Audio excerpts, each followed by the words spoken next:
ያንዳንዱ ሀገር የሆነ ካቴጎሪ ውስጥ እንደሆነ የሚሰማኝ ነገር አለ። የኢራንን ነዳጅ መታህ ማለት በተዘዋዋሪም ቢሆን እስራኤልም ትጎዳለች። ቀጠናዊ ቀውሱ እንዴት ይታያል? ሩቅ ምስራቅ ላሉትም ኤዥያ ላይ እና ኮሪያን እና ጃፓንን ጨምሮ በኢኮኖሚያቸው ላይ በጣም ከፍተኛ ጉዳት ያደርስባቸዋል። የአሜሪካ ጦር ሰፈሮችን ኢላማ ያደረገ ቦታዎች ላይ ነበር የምትመታው። ከዛ ሲሻገር ደግሞ እስራኤል ላይ ያገኘችውን ሁሉንም ትመታለች።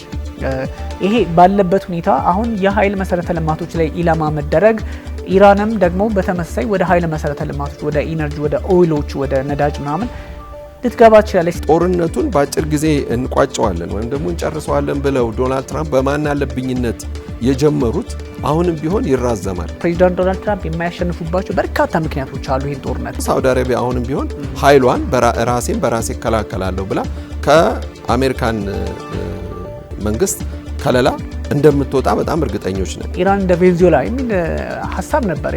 እንደዛ እንዳልሆነ አሳይተዋል። ለሩሲያ ነዳጇን እንድትፈቅድ ነዳጇን እንድትሸጥ መፍቀድ ማለት ይሄ የነሱን የፖለቲካ ሽንፈት ያሳያል።